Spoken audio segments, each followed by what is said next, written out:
কবের মধ্যে দেখতে পেলাম আমি নবী আল্লাহ পাকের জান্নাতের মধ্যে ঘুরি, আমি নবী আল্লাহ পাকের জান্নাতের মধ্যে ঘুরি, আমি নবী ঘুরতে ঘুরতে একজন মহিলাকে দেখতে পেলাম, একটি মহিলাকে দেখতে পেলাম বসে বসে হুজুর বলে, আমি নবী আগিয়ে গেলাম, আমি নবী একজনের চলার আওয়াজ পেলাম, একজনের হাঁটার আওয়াজ পেলাম, আমি নবী জিজ্ঞাসা করলাম আল্লাহ পাকের জান্নাতে এটা কার চলার আওয়াজ, এটা কার হাঁটার আওয়াজ? আমি নবী জানিয়ে দিও ইয়া রাসূলুল্লাহ, নবী আল্লাহ, ইয়া রাসূলুল্লাহ, নবী আল্লাহ, আল্লাহ পাকের নবী এটা অন্য কোনো চলার আওয়াজ নয়, এটা হলো আপনার সাহাবী হাসান বিলালের চলার আওয়াজ। জোরে বলুন সুবহানাল্লাহ, আর একটু জোরে বলুন সুবহানাল্লাহ।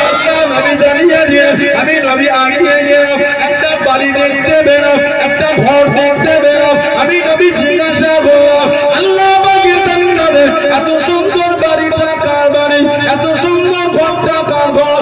ও জনকে আল্লাহ নবী সাহাবাদের জানিয়ে দিলেন, আল্লাহ নবী সাহাবাদের শুনিয়ে দিলেন, ও আমি নবী জানিয়ে দিয়েছিল ইয়া রাসূলুল্লাহ, নবী আল্লাহ, ইয়া রাসূলুল্লাহ, নবী আল্লাহ, এটা অন্য কারো বাড়ি নয়, এটা অন্য কারো ঘর নয়, এটা হলো আপনার সাহাবী হাসান ওমরের বাড়ি। আল্লাহ নবী জানিয়ে দিলেন, আমি নবী আগিয়ে গেলাম, বাড়িতে ঢুকবো, বাড়িতে ঢুকবো, দরওয়াজার সামনে দাঁড়িয়ে দাঁড়িয়ে ও তোমার আত্মসম্মানের কথা ভেবে আমি নবী ভিতরে গেলাম না, আমি নবী ভিতরে ঢুকলাম না। আল্লাহ নবী জানিয়ে দিলেন, আল্লাহ নবী সরিয়ে দিলেন, ও আমি নবী ততকালে আল্লাহ পাকের জান্নাতে উমরের বাড়ি দেখেছি। জোরে বলুন সুবহানাল্লাহ, আর একটু জোরে বলুন সুবহানাল্লাহ। উমর জান্নাতে তোমার ঘর দেখেছি, ঢুকতে গিয়ে ঢুকেনি, দরজার কাছ থেকে ফিরে এসেছে। কেন? বাড়ি তোমার না বলে ঢুকে যাবো? তোমার আত্মসম্মানের কথা ভেবে ঢুকেনি। ফারুক আযম নবীর কদমের কাছে দাঁড়িয়ে ইয়া রাসূলুল্লাহ, হুজুর আপনার কাছে আমি আত্মসম্মান দেখাতে পারি, আমার মা বাবা যে আপনার কদমে কুরবান। বলুন সুবহানাল্লাহ। এই হাদিস শরীফ আমাদের শিক্ষা দেয় লোকের বাড়িতে না বলে ঢোকাটা উচিত নয়, লোকের বাড়ি না বলে যাওয়া বলে উচিত না। অন্যের মা, অন্যের মেয়ে, অন্যের বউ, অন্যের বোন, অন্যের খালা, অন্যের চাচি, অন্যের ফুফু, তার বাড়ির মধ্যে কি হালাতে আছে আপনি জানেন? আল্লাহ শরিয়াতে যে অঙ্গগুলি দেখা হারাম, না বলে ঢুকলে সেই অঙ্গগুলিতে চোখ পড়বে। কথা ঠিক বলছে না ভুল বলছে? আমি আগে জানতাম ছোটবেলায় পর্দা হয়তো শুধু আমাদের বাড়ির মেয়েরাই করে, হিন্দু ভাইদের বাড়ি তো পর্দা করে, জানেন? এখানে অনেক হিন্দু ভাই আছে, ওনাদের বাড়ি তো মেয়েরা শরীরটা ঢেকে করে, জানেন? ফুরফুরা শরীফে আমাদের বাড়ির পাশে একটা ডক্টর হচ্ছে, আমি বলছি নেটে মিডিয়া হচ্ছে, হয়তো ওনারাও দেখতে পারে। ফুরফুরা শরীফে একজন ডক্টর কানাডা থেকে পড়াশোনা করেছেন, ওনারা জানেন, শক্তি ডাক্তার নামে পরিচিত ছিলেন। শক্তি ডাক্তার আমাদের ফ্যামিলি ডক্টর ছিলেন। উনি বাজারে বসতেন, তালতলা হাট বাজারে, পূর্বপাশে হাটটা তালতলা হাট। কেউ 2 টাকা দিত, কেউ 1 টাকা দিত, কেউ দিত, কেউ দিত না। আল্লাহ হযরত মুফতি আযম মির্জা হুজুর আবু জাফর সিদ্দিক রাহমাতুল্লাহ দাদা হুজুর কেবলার নামে একটা বড় বিল্ডিং করে দিলেন, কম বেশি 6টা রুম, বেশি 6টা স্বাস্থ্য কেন্দ্র মেজো হুজুর কেবলা করেছেন মুফতি আযম রাহমাতুল্লাহ। ওই বিল্ডিং এ ডক্টর সাহেব বসতেন, আমাদের ফ্যামিলি ডক্টর ছিলেন। সে আগে একটা গাড়ি ছিল প্যাটেল করা, লুনা প্যাটেল করা, ওই গাড়ি আমাদের বাড়িতে আসলে ডক্টর বাবু খালি ঘরের ঢোকাটা অপেক্ষা, আমাদের ভালো চাবি লাগতো না, খালি একটা জোরে প্যাটেল করে দিলে হয়ে গেল, ও করে ঘুরে গেলে আমাদের কোনোদিন রাগ করতে এত ভালোবাসতেন। ওনার বাড়ি দরজায় পুরুষ বিনা অনুমতিতে প্রবেশ নিষেধ, বিনা অনুমতিতে পুরুষ বাড়িতে প্রবেশ নিষেধ। ওই সদরে লেখা। আমাদের বাড়ির মেয়েগুলি যখন পর্দা করে মুখটা ঢাকে, কিছু কিছু সমাজের সাইটিট কিনে দেয়, কি রে তোদের বাড়ির মেয়েগুলোকে পুরো বস্তা চড়িয়ে দিয়ে।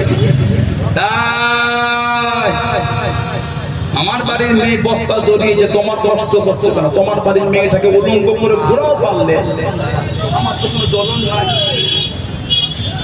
তোমার বাড়ির মেয়েকে পারলে উলঙ্গ করে ঘোরাও, কে মানা করেছে? আমার বাড়ির মেয়ে পর্দা করবে, আমার মা, আমার বোন, আমার মেয়ে, আমার খালা, আমার চাচি, আমার নানি। তোমার কষ্ট হচ্ছে। ইসলামে শুধু মেয়েদের পর্দা নয়, ছেলেদেরও পর্দা আছে। বলবেন কেমন? আল্লাহ রাসূল বলেছে ছেলেরা পুরুষ চোখের দৃষ্টিকে সংযত করো।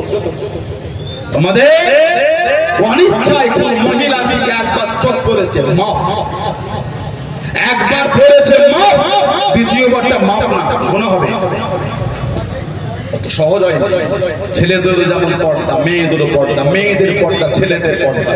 কিন্তু হাসি লাগে মাঝে মাঝে, যারাই চিনতে ছিল মেয়েদের বস্তা জড়িয়ে ঘোরাচ্ছে, গত 2 বছর আগে তারাই দেখি বস্তা জড়িয়ে ঘুরছে।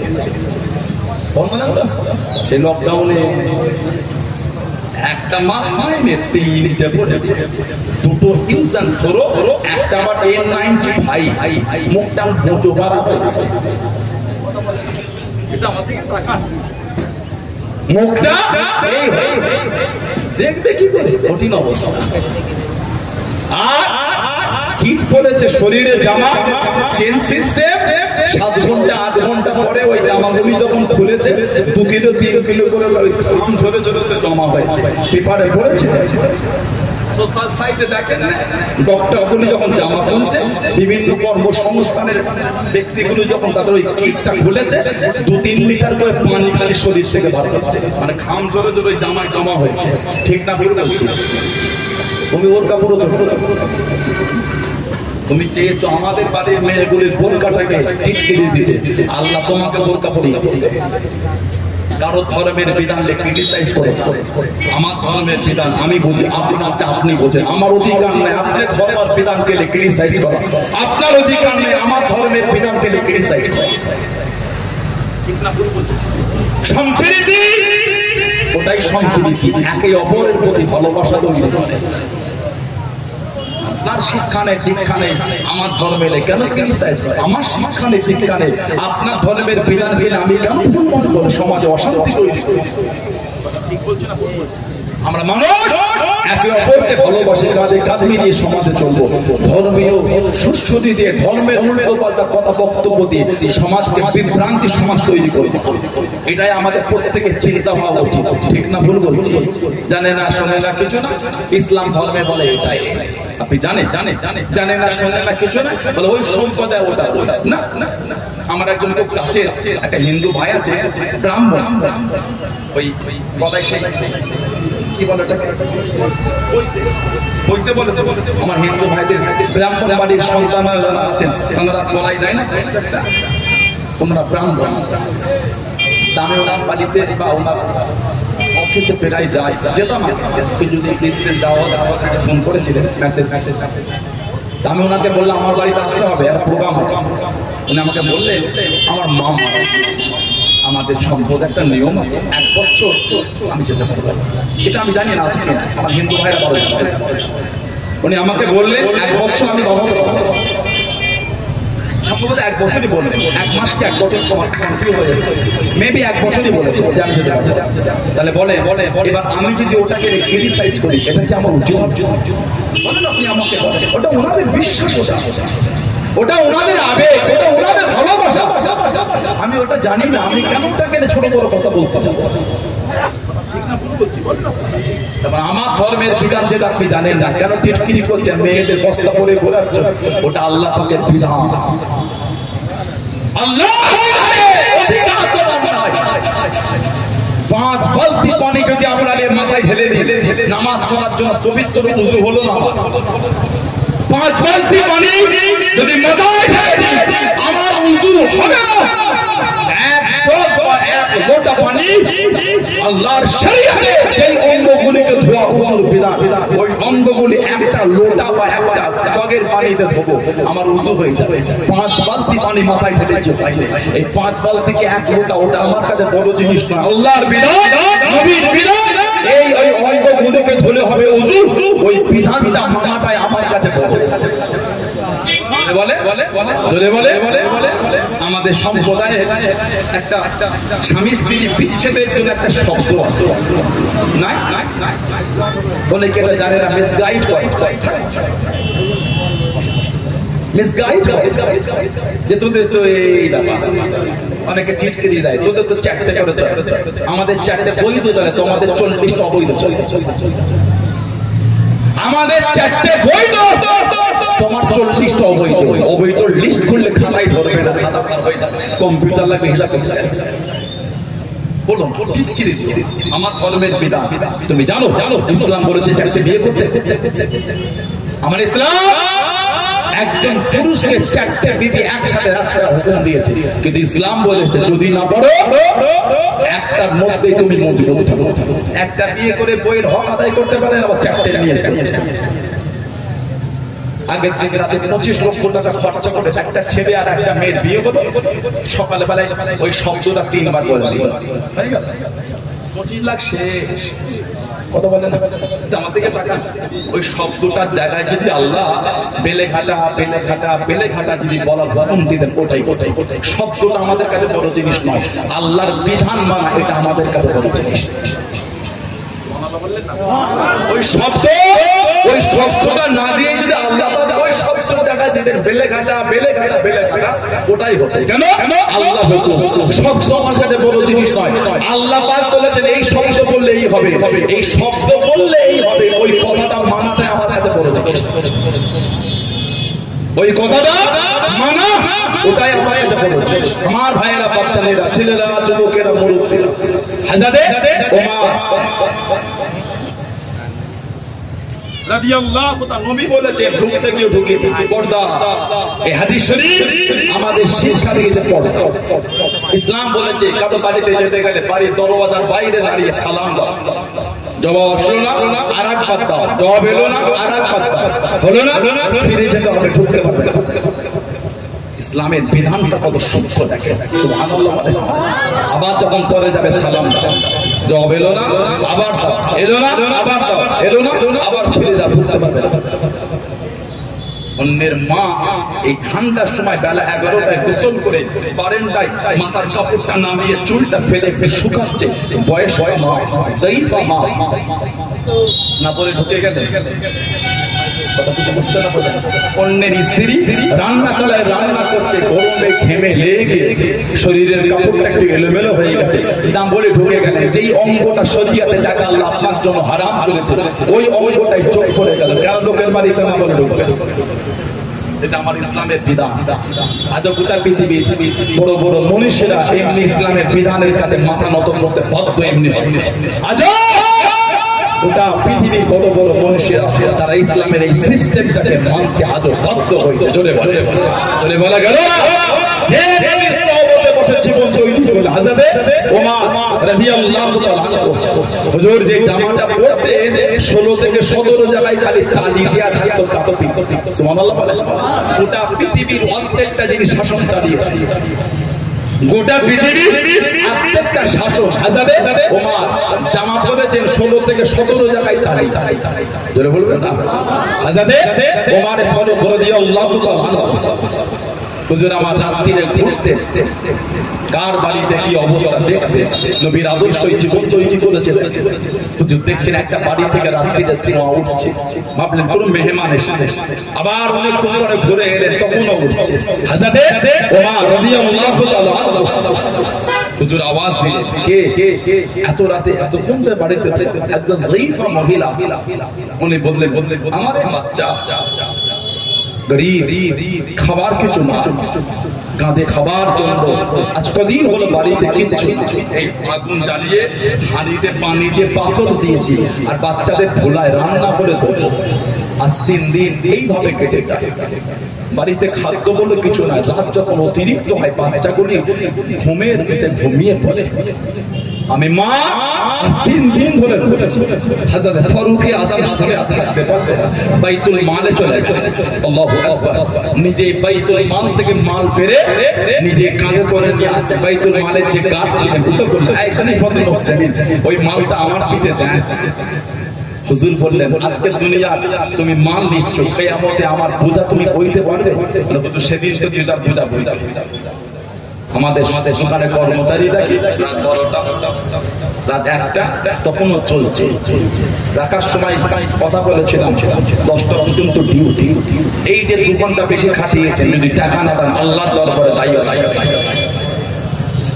যদি টাকা না দেন আল্লাহর দরবারে দায়ী হয়ে যাবে হযরত ওমর রাদিয়াল্লাহু আনহু আসলাম তোমার এখন ডিউটির সময় নয় ডিউটির টাইম তোমার তুমি জামার মালটা বইবে কিয়ামতে তুমি বইবে আমার গোনার বইটা এটা ছিল ইসলামের আদর্শ এটা হলো রাসূলুল্লাহর শিক্ষা জোরে বলা গেল না হযরত ওমর পরে মদিনা শরীফে জমিনে ঘুরে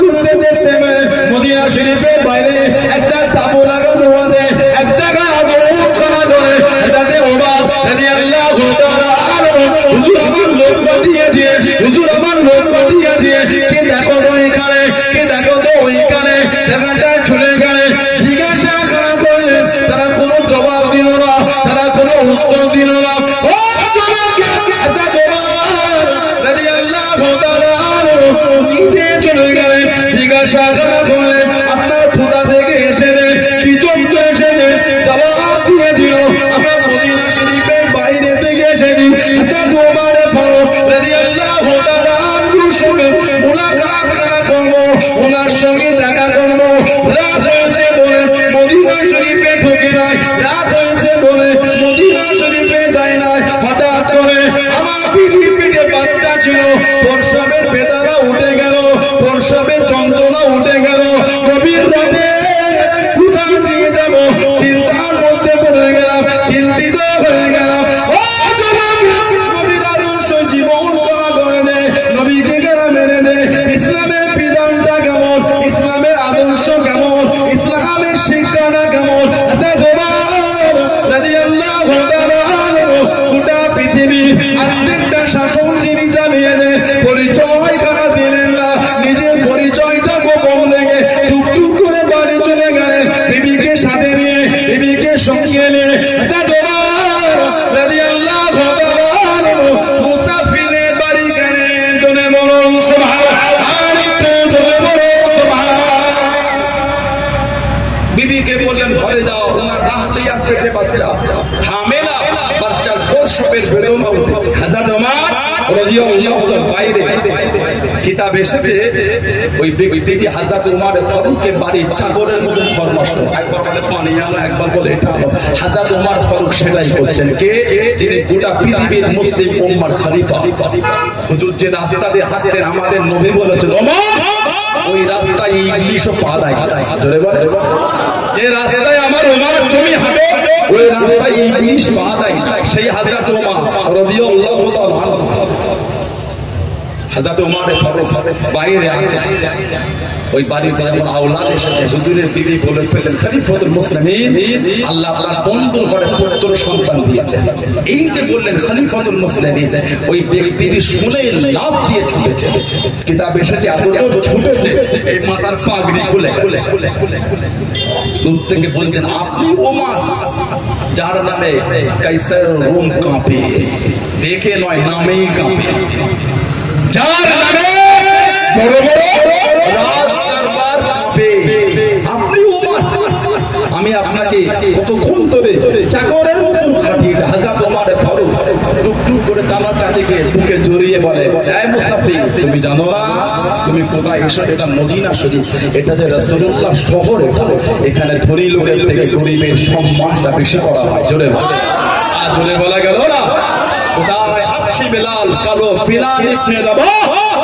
কালো ওই দায়িত্ব পেয়ে গেলেন মদিনার মসজিদের মুয়াজ্জিনের আযানে জোরে বলে এটা ইসলাম মেথর গিয়ে দাঁড়াবে বাদশার কাছে মেথর গিয়ে দাঁড়াবে রাজার কাছে মেথর গিয়ে দাঁড়াবে পীরের কাছে মেথর গিয়ে নামাজ পড়বে সমাজের ইমামের পাশে মেথরটা গিয়ে দাঁড়াবে মুচি সমাজের রাজা বাদশার কাঁধের কাঁধে কাঁধ মিলিয়ে নামাজ পড়বে, এটা আমার ইসলামের চরিত্র। যেখানে ধনী গরিব বলে কোনো খবর নাই। মসজিদে যখন ঢুকবেন, কে গরিব কে ধনী, কে কাকর কে চাকর, কে মুখী, কে গরিব কে ঠেলাওয়ালা কে ভ্যানওয়ালা, না না, আমার ইসলাম একটা ভ্যান হয়ে গিয়ে বাদশার কাঁধে কাঁধ মিলিয়ে নামাজ পড়বে, এটা হলো আমার ইসলামের বিধান। চলে বলে আরে বলা যাবে না। গোটা পৃথিবীতে যেই নবীর আদর্শের কাছে গোটা পৃথিবীর মানুষ মাথা নত করতে পারত। আল্লাহ আমাদের কবুল করেন, আল্লাহ আমার নবীর আদর্শ আমাদের জীবন করার তৌফিক দান করে। বলুন আমিন। জোরে বলেন আমিন, জোরে বলেন আল্লাহুম্মা আমিন। দরুদ শরীফ। আল্লাহ